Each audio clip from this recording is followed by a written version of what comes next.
Let's talk about Constantine and the Catholic Church. Deep subject. In 312, Constantine decided that he would unify all the people in Rome. And there were a lot of them, all different kinds and shapes and sizes. And it was a big job, and he wasn't particularly interested in dealing with the little people. So he was a sun god worshiper like most. However, there were Christian sects, and they believed all different kinds of things. There were the Jew groups, there were the Sadducees and the Pharisees, and everybody was fighting. And then there were the pagan gods. And he couldn't figure out how to get this together, so he had an idea. Let's unify. Now, at the same time he was building pagan churches and Christian churches, that didn't matter.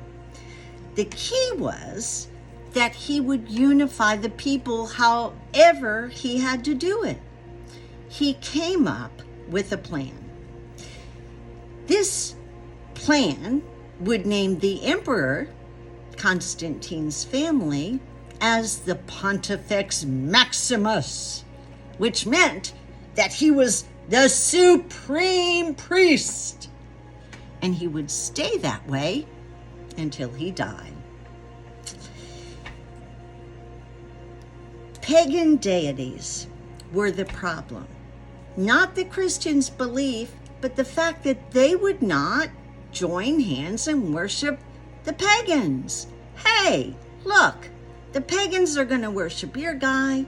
You give us a little and worship these pagans. And the Christian went, nah, we're not going to do that.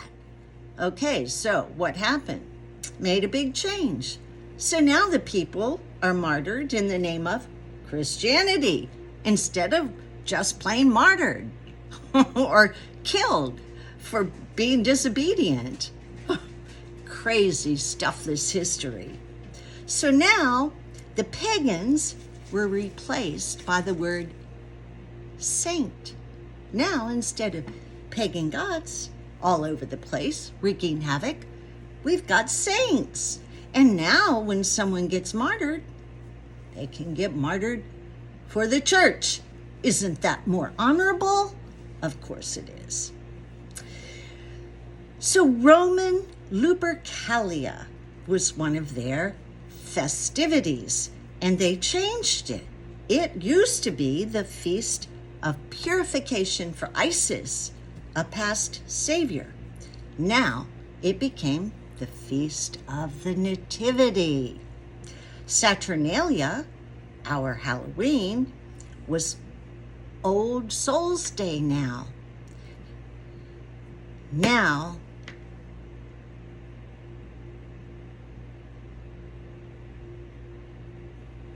the naysayers could naysay in the name of Christ, and that was honorable, right? It could get you a sainthood. It was all compromised from the start. It created a cult serving the creature. Very interesting. In the past, it looks like many of the deities were matriarchal, not patriarchal. And it was important to Constantine to worship a mother. So he decided what mother can replace the pagans.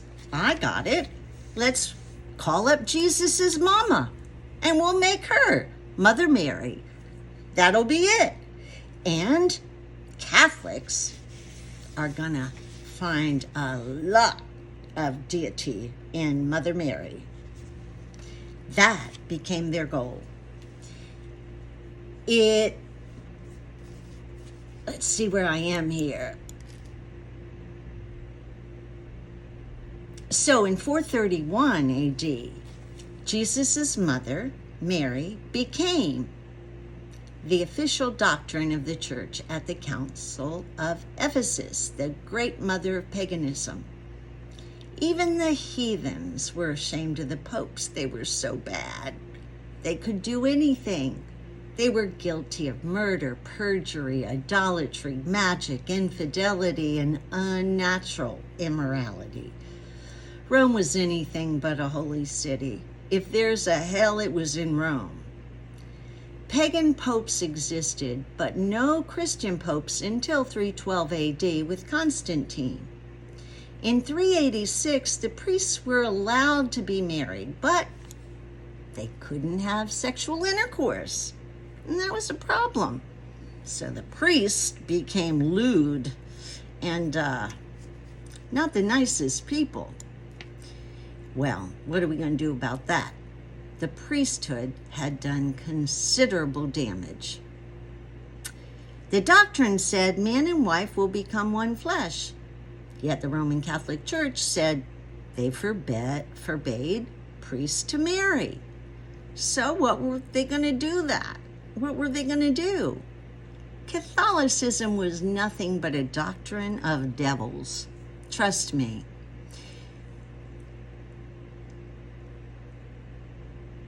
Confession came from Babylon. That's where he got that.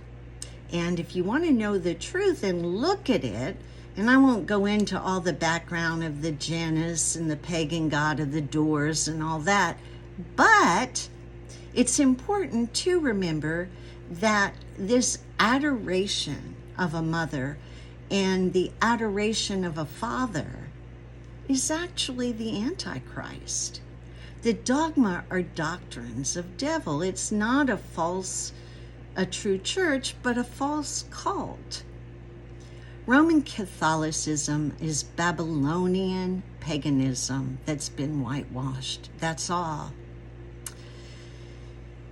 1954, Pius, I love the names they give to the priests, said that the Immaculate Conception will stand. Let all the children of the Catholic Church pray to the most blessed Virgin Mary, Mother of God, conceived without original sin.